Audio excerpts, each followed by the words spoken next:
think about how dangerous that is. How much power does that give the church? Think about that. So, the schism is a result of all these differences between each other, between the two. And remember, well, you should have read in chapter 11 how in the year 800 something happened that really even, made the East even more mad.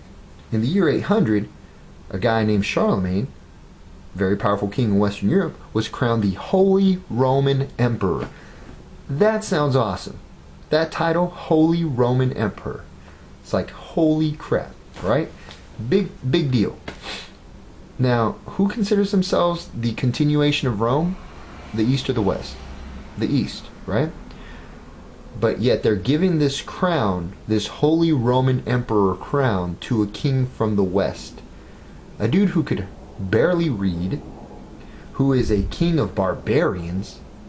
If you're the East, how do you feel? It's a slap in the face, because you're Rome, right? You're the second Rome.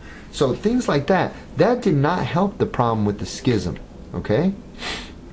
What ends up happening by the year 1054 is you have the Pope and the Patriarch. They're up to each other's throat, just pissed off, so mad. It gets to the point where the Pope excommunicates the Patriarch. All right. Now I'm going to dare to say that some of you have no idea what the word excommunication means. Excommunication. It is not when your ex tries to talk to you again to try to get back with you. That's not what excommunication is, so don't think it's that. Excommunication is being kicked out of the church community. That's what we mean by communication. You're no longer part of the church. That's scary. The Pope used this as a tool all the time in Western Europe because people, again, can't read the Bible, don't really know what's going on at church. But if the Pope says, hey, you do something or else I'm going to excommunicate you, you have to realize these are very, very religious people. If you're excommunicated, you're going to hell. Do you think these people like the idea of going to hell? I don't think so. So, he excommunicated the Patriarch. Now here's the deal. The Patriarch is not an idiot. He's a very educated man. He is the head of the church in the East. Do you think he cares what a Roman Pope thinks? Yeah, I didn't think so. So, what does the Patriarch do? He excommunicates the Pope. Dang, didn't see that one coming. That's a good way to fight somebody. You're ugly. No, you're ugly. Good comeback, right? So, they mutually excommunicate each other, and at that point we have the split. It is officially now Roman Catholic and Orthodox. Or if you read, I'm thinking that's Italian, Cattolici and Ortodossi. If it's not Italian, I hope I made it sound like Italian. I'm sure Uena has some way of saying it that will correct me or something, even though she's not Italian. Alright, so some of the other issues was the icon, the iconoclast movement. Now I do realize that icons were used in the East. They are basically visual prayers. And I totally forgot, but last year at the Greek festival, this lady that was selling iconic paintings explained to me what the colors meant, and I completely forgot, but it was pretty awesome. But each color is supposed to represent something. Hopefully that lady's there again this year selling her paintings again, and that way I can ask her again. But that's it was pretty cool. And like it says here, the word of God in art used for prayers. Iconographers read Bible passages, paint as a prayer. Icons follow certain styles using specific colors and images. It was something that like Jesus was wearing in the painting, and it was a certain color. I don't remember. I wish I did. Alright, let's see. Well, that's the schism. We talked about the difference between the East and the West. We talked about the economy. Yeah, we already explained this. Constantinople, Greek, religious language. Latin, religious language in Rome. Rivalry. They're both trying to convert the Slavs. Now, do realize that the Slavs are more on the Eastern European side, so both of them wanted to convert them.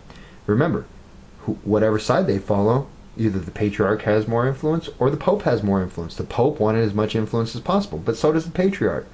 One of the things that we saw is that the Slavs are going to be more Eastern European because of two guys that helped. How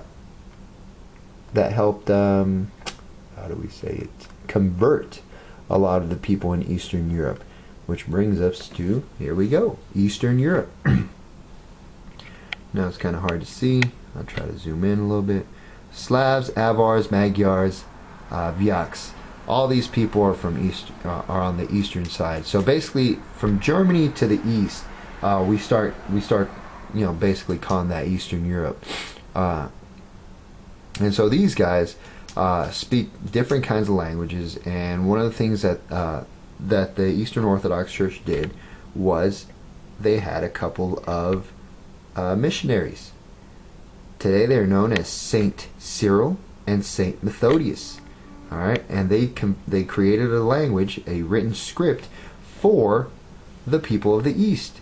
And so what ends up happening is, because everything's written in the, what do we call the everyday language?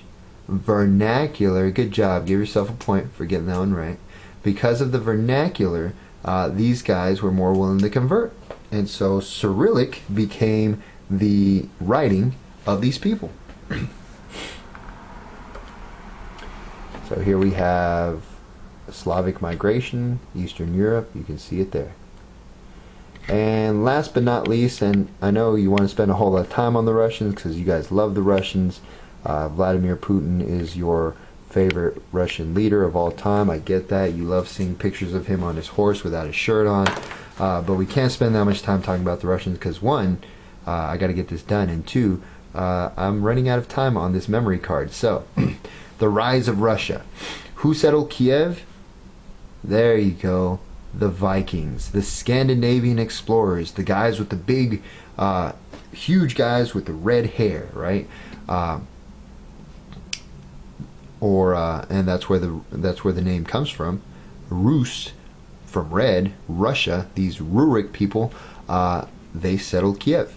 Now, the most important thing we need to know about Russia right now is their conversion to Eastern Orthodox. Vladimir the First converted to Eastern Orthodox Christianity. Why? We already said it. One, he doesn't want to be interfered with by the Pope.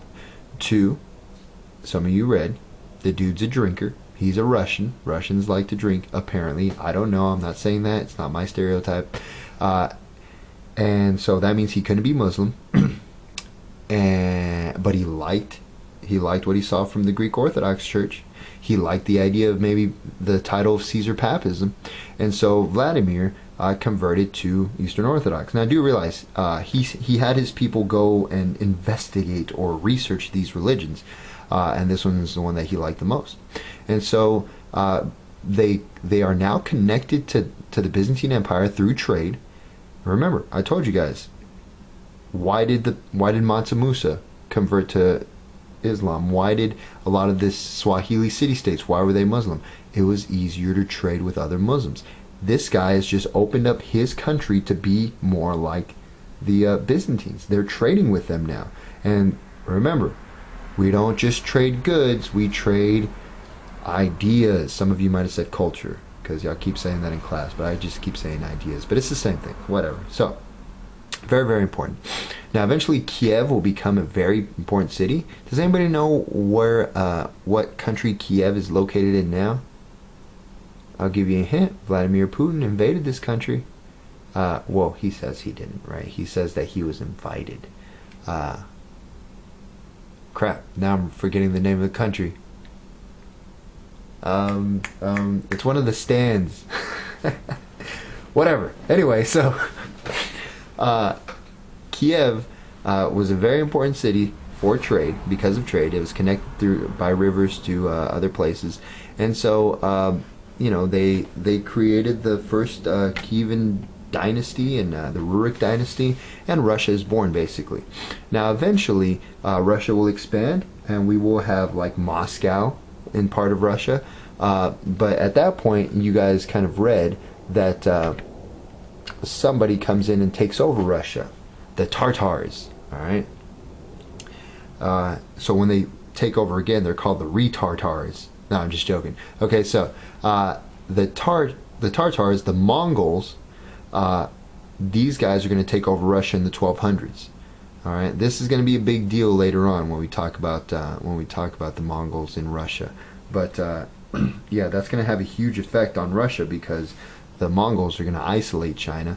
Sorry, not China. Isolate Russia at a very important time in European history. In the late 1200s, early 1300s, we have the beginning of the Renaissance. With Russia being isolated, guess what they're going to miss out on? Yeah, all that science and learning. So they're going to be a little bit behind. But when the next chapter we read on Russia, you will learn all about how that kind of left them behind. But that concludes the Byzantine Empire. That's chapter 10. That's what you need to know for chapter 10 on this test. I'll try to upload this as soon as possible, and then be ready for chapter 11. See ya.